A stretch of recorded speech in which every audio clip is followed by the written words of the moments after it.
آیت اللہ عبد الکریم کشمیری یہ بات بیان فرماتے تھے کہ امیر المومنین سے توسل کا ان کے پاس اپنا ذاتی مجرب جو انہوں نے بہت پایا ہے طریقہ، وہ یہ کہتے تھے کہ میں نے ہمیشہ یہ دیکھا کہ جب بھی میں نے 7 مرتبہ نعت علی پڑھنے کے بعد جو بھی دعا کی ہے اور امیر المومنین کا توسل اختیار کیا ہے نعت علی کے ذریعے، میری وہ دعا ہمیشہ قبول ہوئی نعت علی۔ تو امیر المومنین سے توسل کا کہ 7 مرتبہ انسان نعت علی پڑھے، پھر امیر المومنین کا واسطہ دے کر پروردگار عالم کو جو دعا مانگے انشاءاللہ قبول ہو جائے گی۔ اسی طریقے سے سید الشہداء امام حسین علیہ السلام سے توسل، اس کا ایک طریقہ عرفاء نے بتایا ہے کہ اگر قرآن کی کافی مقدار پڑھنے کے بعد امام حسین علیہ السلام کو ہدیہ کی جائے اور اس کے بعد جو بھی دعا مانگی جائے وہ لازمی قبول ہو جائے گی۔ کتنا کافی؟ کم سے کم قرآن کا ایک جز یعنی ایک پارہ پڑھنے کے بعد امام حسین کو آپ ہدیہ کریں اور اس کے بعد جو دعا مانگیں قبول ہو جائے گی۔ یعنی امام حسین سے توسل کا ایک بہترین طریقہ بتایا گیا۔ رمضان میں تو ویسے ہی آپ قرآن ماشاءاللہ پڑھ رہی ہوں گی، کم سے کم ایک پارہ تو روزانہ پڑھنا ہی چاہیے، تو لازمی وہ دعا آپ کی قبول ہو جائے گی۔ اور یہی وجہ ہے کہ آیت اللہ مرشی نجفی نے اپنے جو نقل کیا تھا کہ جب حرم امام حسین علیہ السلام پہنچے تھے تو فرماتے ہیں کہ میں نے اپنے والد مرحوم کو دیکھا تھا کہ والد مرحوم اور دیگر بہت سارے مرحوم علماء اور مجتہدین کی ارواح امام حسین کی قبر کے بالکل سرہانے بیٹھ کر تلاوت قرآن میں مشغول تھی، رحلوں پہ قرآن رکھے ہوئے تھے اور تمام ارواح علماء جس میں میرے والد کی روح بھی تھی وہ امام حسین کی قبر کے اطراف میں بیٹھے ہوئے قرآن کی تلاوت کر رہی ہیں۔ پھر خود کسی نے آیت اللہ کشمیری جن کا بھی میں نے حوالہ دیا، یہ پوچھا ان سے کہ آپ جب کوئی پریشانی ہوتی ہے آپ نے کس کا توسل زیادہ مجرب پایا ہے؟ تو انہوں نے خود فرمایا کہ میں نے اپنے لیے بہت زیادہ مجرب جو توسل پایا ہے اپنے لیے، وہ میں نے جب بھی کبھی حضرت جواد الائمہ امام محمد تقی علیہ السلام کا توسل اختیار کیا، اللہم صلی اللہ علیہ وسلم، ان کا جب بھی توسل اختیار کیا بہت مجرب پایا اور فوراً میری دعائیں قبول ہوئیں۔ تو عام طور پر ہمارے ہاں اتنا رائج نہیں ہے امام محمد تقی علیہ السلام سے توسل، تو اس کو بھی رائج کرنا چاہیے۔ یہ بھی ہمارے امام ہیں، ان کے وسیلے سے واسطے سے کتنی دعائیں قبول ہوتی ہیں، تو یہ بھی دماغ میں رہے۔ اچھا، اسی طرح سے امام رضا علیہ السلام سے ایک توسل کا ایک بہترین طریقہ، وہ طریقہ یہ اچھا بہت سارے لوگ زیارات کے اوپر بھی جاتے ہیں اور وہاں جانے کے بعد ایک بہت ہی مجرب عمل مس کر دیتے ہیں جو دعاؤں کی قبولیت کے لیے بہت ہی بہترین ہے، کہ اگر کوئی شخص حرم امام رضا علیہ السلام جائے اور ان کی قبر کی زیارت کے لیے، اور اب تو یہ اصل جو قبر ہے اب تو اور بہت زیادہ بہتر جو ہے وہ اس کو بنا دیا گیا ہے، وہاں جانے کے بعد اگر کوئی شخص 400 مرتبہ سورہ نور کی جو آیت نور ہے یعنی 35 نمبر کی جو آیت ہے، اللہ نور السماوات والارض مثل نورہ کمشکات فیہ مصباح والی، یعنی سورہ نور کی آیت نور جو 35 نمبر کی آیت ہے، اس کو 400 مرتبہ تلاوت کر کے اگر امام رضا کو ہدیہ کیا جائے تو وہ دعا لازمی قبول ہو جاتی ہے۔ دیکھیے یہ بھی تمام عرفاء نے طریقے بتائے ہیں، بعض اوقات ان تمام علم روحانیت عرفانیت بھی بڑا ویسا علم ہے کہ جو عرفاء نے اپنے تجربات سے اور احادیث اور روایات کی روشنی کے اندر جو اپنے تجربات کی ہیں وہ آپ کو پہنچائیں۔ البتہ یہ ضرور ہے کہ ان تمام چیزوں کے اثر پذیری کے لیے انسان کو گناہوں سے بچنا بہت زیادہ ضروری ہے، اور صرف گناہ ہی نہیں بلکہ بہت ساری چیزیں ایسی ہیں کہ جن سے عام زندگی میں جو مباح ہیں لیکن ان سے بھی معنویت آپ کی کم ہو جاتی، اس سے بھی آپ کی روحانیت میں کمی واقع ہوتی۔ دعاؤں کی قبولیت کے لیے اسی طریقے سے حضرت زہرا کی ذات گرامی بھی توسل کا ایک بہترین ذریعہ ہے، اور خاص طور بی بی سے توسل کا بہترین ذریعہ ہے وہی جو پیغمبر اسلام نے ان کو تحفہ دیا تھا، انہیں تسبیح حضرت زہرا، یہ پڑھنے کے بعد آپ بی بی کو ہدیہ کریں، اس کے بعد جو دعا مانگیں گے قبول ہوگی۔ بہت ساری خوراکیں اور کھانے ایسے ہیں جن سے روحانیت اور معنویت میں کمی ہوتی۔ رمضان کا مہینہ چل رہا ہے، ویسے تو بھوک پیاس کہا جاتا ہے، لیکن افطاری کے اندر تو ایسا لگتا ہے کہ یہ سحر اور افطار میں شاید کھانے پینے کا مہینہ ہے۔ خوراک کا بہت زیادہ اثر ہے۔ عرفاء جس میں آیت اللہ بہجت بھی تھے یہ بات کہا کرتے تھے کہ گائے کا گوشت پنیر اور مکھن اگر کوئی شخص کھاتا ہے تو اس کی چشمے برزخی بند ہو جاتی ہے. گائے کا گوشت، پنیر اور مکھن وغیرہ. اور زیادہ گوشت کھانے کو بھی عرفا منع کرتے ہیں سالکین کو، کہ جو ابھی راہ عرفان میں جنہوں نے قدم رکھا ہے ان کو منع کرتے ہیں کہ زیادہ گوشت نہ کھاؤ، اور بہت ہوا تو رفع کراہت کے لیے 40 روز میں ایک دفعہ کھا لیا کرو تاکہ کراہت ختم ہو جائے اس میں.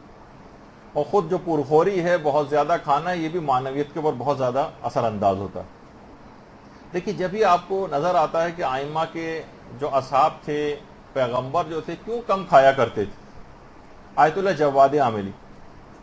فرماتے ہیں کہ انصار امام حسین علیہ السلام آخر کیسے اتنے بھوک اور پیاس میں،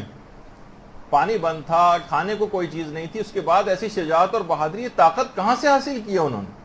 تو فرماتے ہیں کہ انصار امام حسین لقاء اللہ کی منزل میں اس کی فکر میں تھے، اور دعا اور مناجات کے ذریعے جسمانی اعتبار سے اپنے آپ کو تقویت پہنچاتے تھے. حضرت موسیٰ کے متعلق ہی کہا جاتا ہے نا کہ 40 روز جو حضرت موسیٰ اپنے قوم سے الگ ہو کر گئے تھے، تو اس 40 روز میں حضرت موسیٰ نے ایک قطرہ پانی نہیں پیا تھا اور ایک دانہ ان کے حلق میں سے نیچے نہیں اترا تھا. اور خدا سے ہم کلامی کی لذت اور جو اذکار تھے اس سے جسمانی قوت کو حضرت موسیٰ نے حاصل کیا تھا. تو بہرحال ان کھانے پینے کی چیزوں سے بھی بعض اوقات جسم کے اوپر اثرات نمایاں ہوتے ہیں. ان سب چیزوں کے اثرات ہیں، جتنے بھی آپ جسم کے اندر آپ لیتی جا رہی ہیں نا چیزیں، یہ سب آپ کے جسم اور روح کے اوپر اس کے اثرات مرتب ہوتے ہیں. یہی وجہ ہے کہ پیغمبر اسلام کو جو جنتی پھل دیا گیا تھا، جنتی سیب کھانے کے بعد پھر حضرت زہرا کی ولادت کا انتظام ہوا، اس کے تمام اثرات ہوتے ہیں. دیکھیے یہ بھی علماء نے بات کہی کہ شب قدر اتنی عظمت کے باوجود اس کی قدردانی ویسے نہیں کی گئی جیسے کرنی چاہیے تھی. اس کی عظمت سے لوگ واقف ہی نہیں ہے، فقط چند رٹے رٹائے اعمال کے اوپر اکتفا کیا ہوا ہے. وہ بھی اپنی جگہ ضروری ہیں، لیکن سمجھتے ہیں ہم یہ ہیں کہ بس ہم نے جلدی جلدی یہ سب کچھ بغیر دل لگائے ہوئے بس اپنے اس طرح ایک فارمیلٹی پوری کی جاتی ہے. اس طرح اگر ہم کر دیں اور اپنے آپ کو تبدیل نہ کریں تو اس کا مطلب ہے کہ اس رات کو آپ نے ضائع کر دیا. یہ جو شب قدر ہے فقط کہ ایک رات کو آپ کو اٹھک بیٹھک اور ایکسرسائز کرانے کی رات قرار دیا گیا. وہ تو آپ عام دنوں میں اس سے زیادہ بعض اوقات ایکسرسائز کر لیتی نہیں. یہ اپنے اندر ایک بہت بڑی تبدیلی کو رونما کرنے کی رات تھی کہ اس رات ایسی بصیرت حاصل ہوتی کہ سارا سال پھر آپ اس کے اوپر عمل کرتی. جس طریقے سے لوگ اس کی معرفت حاصل نہیں کر سکے، شب قدر کی اتنی عظمت ہونے کے باوجود اس کی قدردانی نہیں ہوئی، حضرت زہرا کی عظمت و شخصیت کی بھی اسی طرح سے قدردانی نہیں ہوئی. شب قدر کے متعلق یہ بات کہی جاتی ہے شب قدر خدائی رازوں میں سے ایک راز ہے. اسی طریقے سے حضرت زہرا کی جو عظمت ہے یہ بھی خدائی رازوں میں سے ایک راز ہے. آخرت میں جا کر حضرت زہرا کی حقیقی منزلت کا آپ کو اندازہ ہوگا کہ حضرت زہرا کیا ہے. محقق اصفہانی جملہ ارشاد فرماتے ہیں کہ حضرت فاطمہ زہرا اولیاء خدا کی شب قدر ہے. اولیاء خدا کی شب قدر،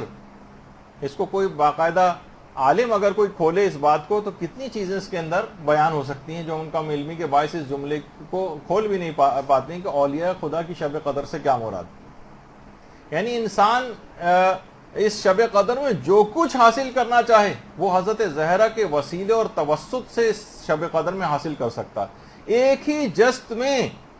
وہ اپنے تمام پتہ نہیں مقام معنوی حضرت زہرا کا توسل اس کو حقیقی معنوں میں حاصل ہو جائے تو ایک ہی جست میں ایک ہی رات میں کہاں سے کہاں جا سکتا ہے.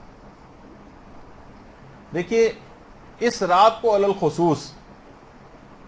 ایک عمل ضرور آپ کو انجام دینا ہے. وہ ہے علماء نے بیان فرمایا کہ سورہ یاسین پڑھنے کے بعد حضرت زہرا کو ہدیہ کریں.